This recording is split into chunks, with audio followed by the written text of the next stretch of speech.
warahmatullahi wabarakatuh.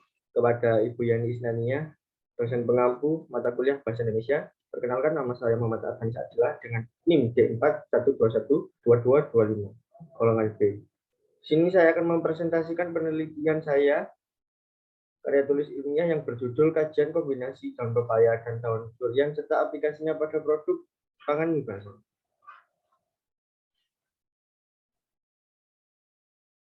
Selanjutnya, tanaman pepaya merupakan tanaman perkebunan yang sangat banyak dibudidayakan di halaman pekarangan rumah penduduk. Tanaman pepaya memiliki manfaat pada setiap bagiannya. Daging buahnya dikonsumsi baik pada saat muda maupun saat matang fisiologis, yang mengandung serat untuk melancarkan pencernaan.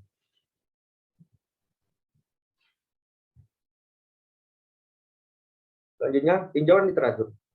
Yang pertama, saya akan menjelaskan tentang definisi daun pepaya atau Carica papayalin. Daun pepaya atau Carica papayalin mengandung alkaloid, karpain, enzim papain, vitamin C, dan E. Daun pepaya juga mengandung senyawa lain seperti saponin, flavonoid, dan tanin. Senyawa tersebut merupakan senyawa hasil metabolit sekunder yang banyak dihasilkan oleh tanaman.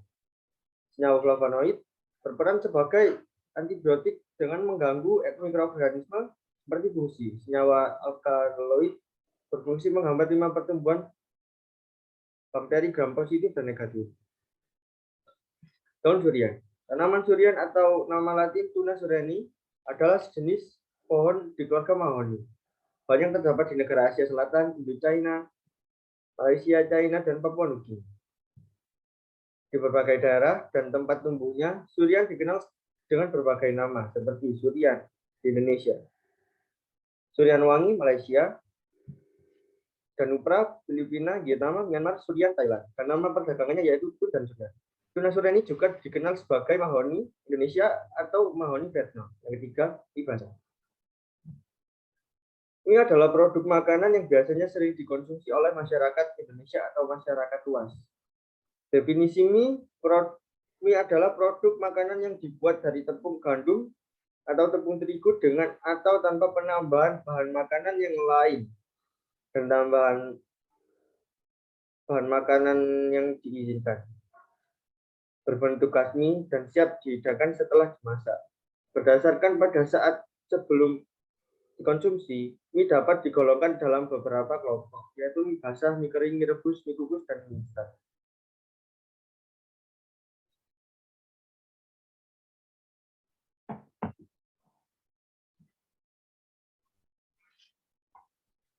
Selanjutnya, metode penelitian. Metode penelitian yang digunakan yaitu dengan metode eksperimental, dengan analisis deskriptif. Pada penelitian ini akan diamati kombinasi perlakuan pemakaian daun durian atau level 4 konsentrasi dan lama perebusan, perlakuan pendahuluan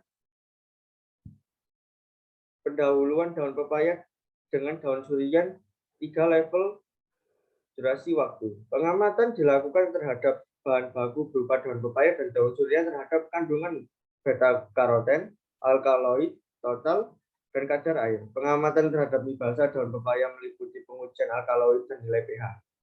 Analisa pengembangan volume serta uji organoleptik untuk semua perlakuan pada produk terbaik dilakukan analisis meliputi kadar beta karoten, kadar protein, kadar air, dan kadar abu. Analisis mutu yang dilakukan telah disesuaikan dengan prosedur analisis sesuai standar nasional.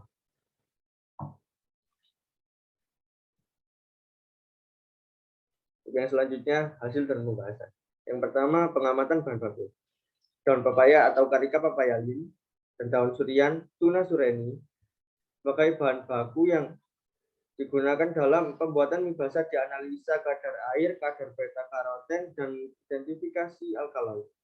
Kadar air daun pepaya yang digunakan dalam penelitian ini adalah 75,28%. Kadar air ini sesuai dengan kadar air daun pepaya pada tabel komposisi pangan Indonesia yaitu sebesar 75,4%. Kadar air daun durian yang digunakan sebesar 59,20%. Yang kedua, pengamatan terhadap mie basah daun pepaya. Yang A, nilai pH. Berdasarkan hasil sidik ragam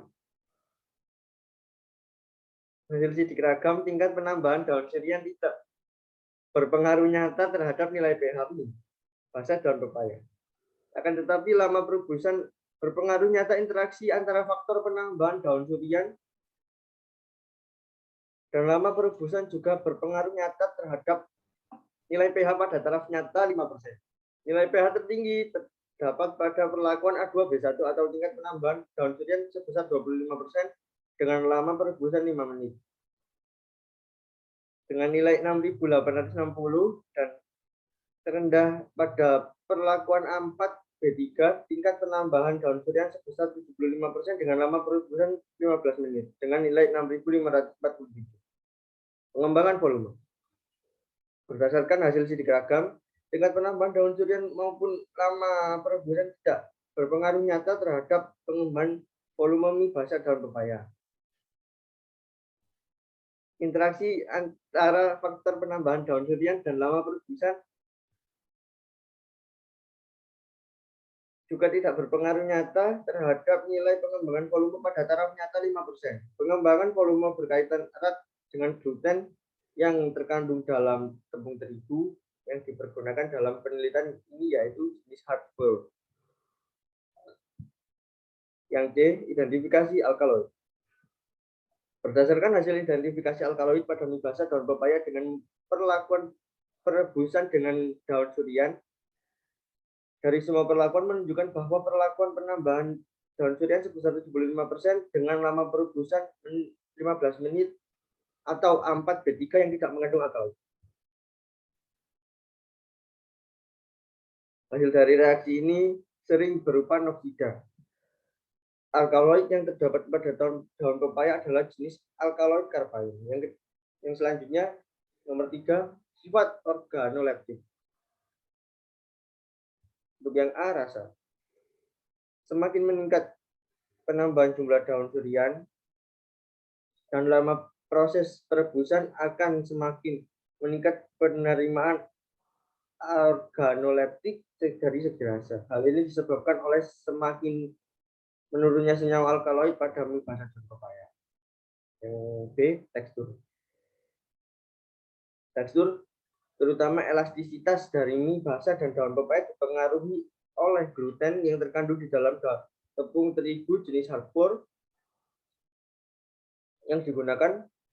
Pada penelitian ini jumlah dari tepung terigu yang digunakan adalah sama, sehingga jumlah dari gluten yang berperan dalam pembuatan mie basah dan juga sama, sehingga menghasilkan penerimaan panelis terhadap tekstur tidak berbeda nyata. Menurut ilmuwan Agassi et al. Pada tahun 1991, kadar protein dari tepung terigu yang semakin tinggi akan meningkatkan tekstur, terutama elastisitas dan kerenyahan mie dikarenakan tepung terigu yang berasal dari gandum yang memiliki gluten yang bersifat elastis. Untuk yang C, aroma. Dari hasil sidik ragam, faktor penambahan daun surian maupun lama perebusan tidak berpengaruh nyata terhadap aroma mie basah daun pepaya. Di mana nilai aroma berkisar antara 3,5 sampai 3,95 dengan nilai biasa. Aroma yang dihasilkan dari mie basah daun pepaya adalah aroma khas daun pepaya. Untuk yang D, warna. Warna merupakan hal yang paling tepat memberikan kesan akan tetapi paling sulit dalam pengukurannya. Sehingga pengukuran warna sangat bersifat subjektif. Interaksi antara penambahan daun surian dan lama perebusan berbeda nyata pada alfa sama dengan 5%. Warna produk yang paling disukai panelis adalah pada penambahan daun surian 0% dengan perebusan 5 menit A1B1 dan terendah pada perlakuan dengan penambahan daun surian 75%. Dengan lama perebusan 5 menit A4B1,